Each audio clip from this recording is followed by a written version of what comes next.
Yo, c'est Migoïne et aujourd'hui on se retrouve pour la review de l'épisode 11 de Looking Up to Magical Girl.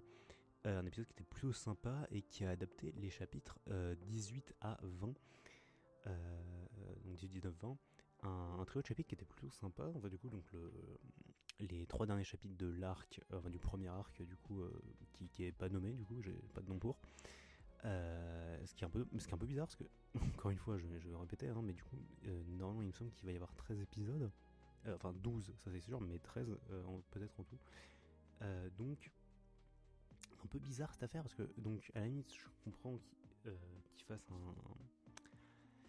un chapitre, pendant un épisode 12, donc qui serait un peu d'épilogue finalement. Ça je comprends tout à fait, mais le coup de faire un autre épisode après, je sais pas ce qu'ils vont faire dessus, donc on verra bien. Ils vont peut-être faire un truc un peu inédit, ça serait plutôt cool. Donc un épisode qui était plutôt sympa finalement, donc il y avait toujours des petits trucs d'animation, des petits trucs que j'aurais préféré qu'ils soient un peu meilleurs, mais à part ça, c'était cool, honnêtement c'était plutôt sympa.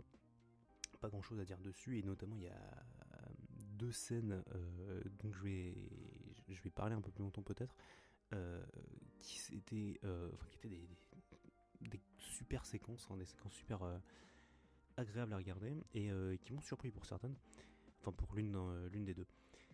Donc du coup l'épisode a commencé sur la reprise en fait. Alors non, je vais dire la reprise du combat Léopard contre Sister Gigant. Non, du coup il y avait un petit plan au tout début où on voit Maga Bosé justement qui va affronter Lord.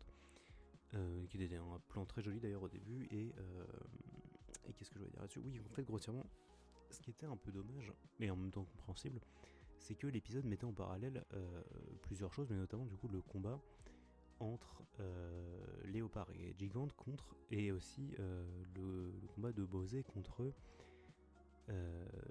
Lord Énorme. Ce qui était différent parce que du coup normalement dans le manga t'avais le chapitre 18 qui juste cover le combat Léopard contre Gigante, et à la toute fin de ce chapitre, si je dis pas de conneries, on voit justement non, en fait, justement c'était ça en fait qui est intéressant, c'est que sur le chapitre 18 t'as un gros cliffhanger de bâtard. En gros, on voit du coup justement le Lord Énorme qui a complètement maîtrisé en fait Bosé, juste à la tient comme ça. Un plan que je sais pas si j'ai pris l'image du plan dans l'anime, mais qui était un peu subpar finalement, que dans le manga c'était un peu stylé. Mais du coup ça mettait un gros cliffhanger. Alors forcément là du coup en termes de vu comment ils ont fait les chapitres, ils pouvaient pas se le permettre, ce que je comprends, mais en même temps du coup le coup du parallèle c'était sympa. Voilà, j'ai mis un truc aussi.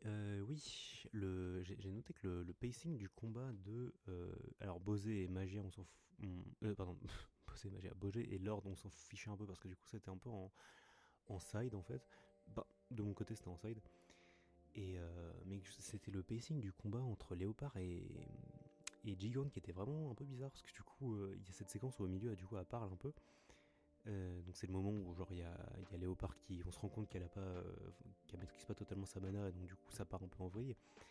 Et du coup oui, le pacing est pas génial parce que du coup ça en fait la musique elle est c'est pas la musique qui se coupe, mais grossièrement ouais c'est très très calme sur cette période, et c'est un peu bizarre parce qu'elles sont en plein milieu d'un combat, donc elles ont pas vraiment le temps de parler de leur vie en fait, toute la life. Mais sinon à part ça voilà, pas grand chose à dire là-dessus. C'était cool. Un autre truc que je voulais parler, ce qui était un peu marrant, putain, je l'avais même pas noté en plus, super, c'était l'effet sur les pouvoirs de. Comment ça s'appelle Léopard en fait. Notamment, je crois que c'est au début de l'épisode, en fait, elle se lance comme ça vers Gigante. En fait, dans le manga, elle fait une explosion en fait pour se propulser. Là, elle le faisait pas, juste à ça. On s'en fiche un peu, en vrai, c'est pas super grave, mais notamment là-dessus. Et du coup, sur la visualisation de ses pouvoirs, donc elle a toute fin quand elle vient de faire. Quand elle a piégé Gigante finalement. Un truc qui était cool, c'est que dans le manga, en fait, du coup, on voit donc la pointe comme ça avec ses pouvoirs, elle fait apparaître des espèces de projectiles juste avec sa magie. Que là, du coup, dans l'anime, elle fait apparaître des canons en fait, ce qui lui permet de bluffer un peu mieux, du coup, avec les canons comme ça qui s'allument, comme si elle allait tirer, alors qu'en fait, elle peut pas. Mais sinon, voilà, grossièrement, bilan du combat, c'était plutôt cool. J'imagine que ça aurait pu être mieux encore une fois, mais je vais pas me répéter 1000 fois. D'ailleurs, effectivement, en fait, je me suis renseigné un peu sur internet et j'ai cru comprendre que le consensus consensus global, ça je dis pas. Juste l'avis global du dernier épisode, c'était qu'il était bien. Et du coup, c'est pour ça, c'est juste que moi, du coup, je l'avais trouvé moins bien. Et du coup, c'est un peu. Comment le sentiment qui ressortait dans ma review la dernière fois. Et je voulais juste reparler de ça, mais grossièrement, l'épisode, je l'ai pas trouvé affreux non plus, hein, faut pas déconner. C'est juste que en fait, je mets mes attentes bien trop haut en fait, par rapport à ce qui est livré. Donc, mais en vrai, c'était pas affreux, quoi. Juste, il y avait des scènes que, voilà, effectivement, j'ai dû passer parce que bref, c'était un peu génax pour moi. Mais bref, on s'en fout. Je veux juste revenir là-dessus parce que du coup, j'avais vu ça sur internet, je trouvais intéressant d'en parler. Donc après ça, du coup, on a donc, encore une fois une sorte de petit parallèle finalement. Mais le truc qui était important, c'est qu'on a eu l'éveil finalement de Magabose, avec du coup sa nouvelle apparence. Alors, apparence qui n'est pas... comment dire, genre c'est pas en mode elle a évolué en fait vraiment, et genre c'est son apparence qu'elle va garder tout le temps, son espèce de truc avec les cheveux longs comme ça, les cordes un peu plus longues et les grands ongles sur les doigts. C'est une apparence il me semble qu'elle le garde pas tout le temps, c'est genre en fait elle alterne un peu entre les deux formes. Je sais que c'est son état un peu genre avancé en mode genre quand elle commence à vraiment rentrer dans le combat, mais il me semble que dans les derniers chapitres, dès qu'elle arrive en combat elle est vraiment comme ça. Je peux me tromper, mais voilà, grossièrement, c'est pas son état fixe, grossièrement. Et donc, du coup, c'était une séquence qui était super sympa, en fait, notamment avec. On se rend compte, en fait, que. J'arrête pas de dire ça, en fait, on s'est rendu compte depuis l'épisode 2, en fait, que genre Buzz elle est complètement tarée. Mais là, en fait, à des niveaux vraiment marrants, en fait, parce que justement, elle voit que Lord. Elle la trouve un peu ridicule parce que machin. Genre ses ambitions, c'est des ambitions de gosse, donc du coup elle est en mode mais oui bien sûr.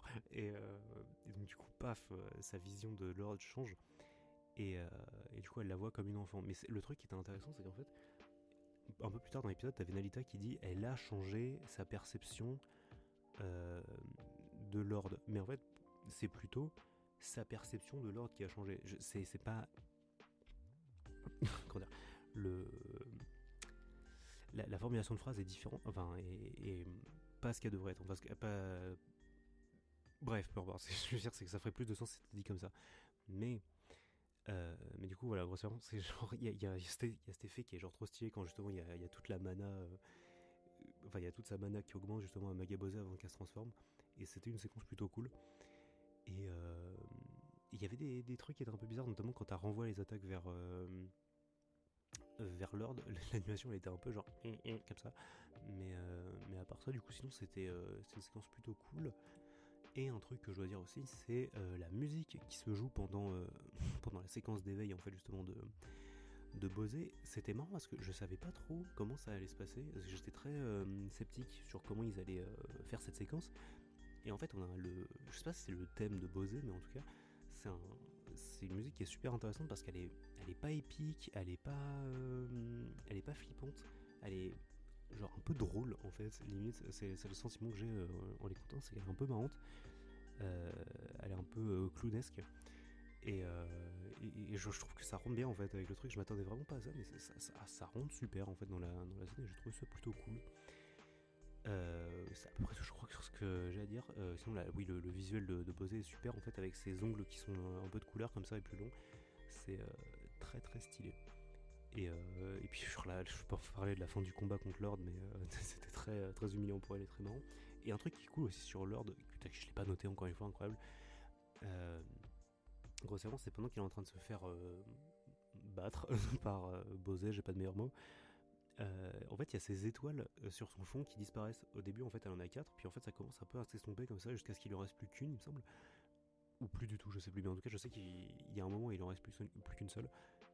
Et cette séquence-là était un peu bon parce que je l'ai remarqué dans l'animé. Je me suis dit, ah, c'est marrant, il y a ces étoiles qui sont plus vraiment là. Du coup, je me suis dit, peut-être que c'est une erreur d'animation. Et je suis allé voir dans le manga, en fait, non, vraiment, les étoiles disparaissent. J'avais jamais vraiment fait attention à ça, c'était marrant.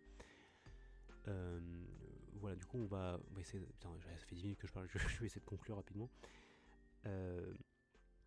Une scène aussi également qui était très très cool, c'était la fameuse scène de La Velita de Azur, qui est du coup le nouveau pouvoir de Azur, finalement l'arme de Azur, finalement la réponse qu'elle a trouvée. Et c'est une transformation, du coup, La Velita.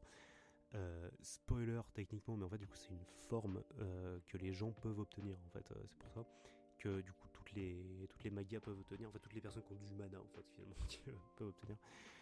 Et, euh, et du coup Azur est la première à utiliser la Verita et c'était super stylé parce que du coup dans le manga on en voyait vraiment moins que dans l'animé. Dans le manga t'as juste une espèce de petite case où on voit Azur qui est un peu au loin comme ça avec une apparence un peu étrange mais elle brille vraiment et là du coup on la voit vraiment de dos mais du coup on voit son chara design et tout et genre c'est très très très stylé. Et du coup j'aimais bien parce que du coup ça mettait en parallèle les deux en fait justement Azur qui a la Verita du coup qui est cette forme c'est son évolution pure en fait de Magical Girl et pure entre guillemets hein, je comprends pour ceux qui connaissent le manga et à côté de ça du coup t'as Bosé justement qui a son éveil dans l'indécence la plus totale euh, avec sa forme complètement monstrueuse et des ténèbres et du coup genre voilà le parallèle était un peu stylé. Et c'est à peu près tout sur cet épisode. Ce qui était marrant, c'est. Bon, j'ai noté, mais c'était pas vraiment grave en fait. C'est juste que c'est la fin de l'arc. En fait, justement, du coup, c'est la fin du tome 4 en fait. Et je pensais qu'ils allaient adapter que du tome 1 au tome 4. Et finalement, ils vont peut-être adapter un peu plus loin. Il reste potentiellement 2 épisodes. On sait pas trop ce qui va se passer. Le prochain épisode, je crois que c'est un truc genre la décision de la nouvelle leader. Un truc dans le genre. Je sais pas trop, je sais pas trop vraiment quel truc ça va se passer. Il va probablement y avoir l'épisode à l'hôtel finalement avec, avec Kiwi, ça va être un peu marrant, une séquence un peu fun et un peu triste en même temps. On verra ça au prochain épisode et en tout cas ça n'annonce que du bon pour la suite et c'est bientôt fini, on est bientôt à la fin donc ça sera bientôt l'heure de faire le bilan. Bref, sur ce la bise et à bientôt.